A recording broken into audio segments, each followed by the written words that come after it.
अस्सलाम वालेकुम नाज़रीन, आपको एक ब्रेकिंग न्यूज़ से आगाह करते चलें।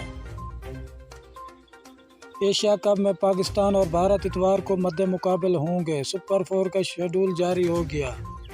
इससे पहले अगर आप हमारे चैनल पर न्यू हैं या पहली बार विजिट कर रहे हैं तो चैनल सब्सक्राइब करें, साथ दिए गए बेल आइकन ऑल पर कर दें ताकि हर नई आने वाली वीडियो आप तक बआसानी पहुंचती रहे। तो नाज़रीन, आपका कीमती वक्त ज़ाय किए बगैर चलते हैं वीडियो की तरफ। एशिया कप T20 टूर्नामेंट में सुपर 4 मरहले का आगाज़ कल से होगा। भारत, अफगानिस्तान, श्रीलंका और पाकिस्तान सुपर 4 मरहले के लिए क्वालिफाई कर चुके हैं।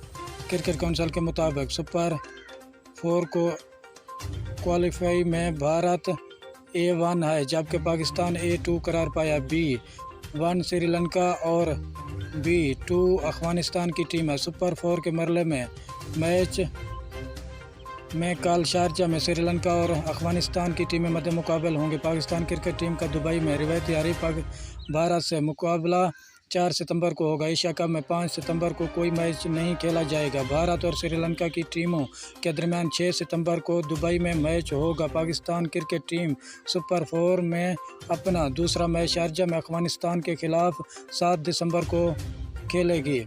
इसके अलावा 8 सितंबर को दुबई में भारत और अफगानिस्तान की टीमें मध्य मुकाबल होंगी। पाकिस्तान सुपर 4 में अपना आखिरी मैच 9 सितंबर को श्रीलंका के खिलाफ खेलेगा। शुक्रिया नाज़रीन हमारी वीडियो देखने का। मिलते हैं नेक्स्ट वीडियो में।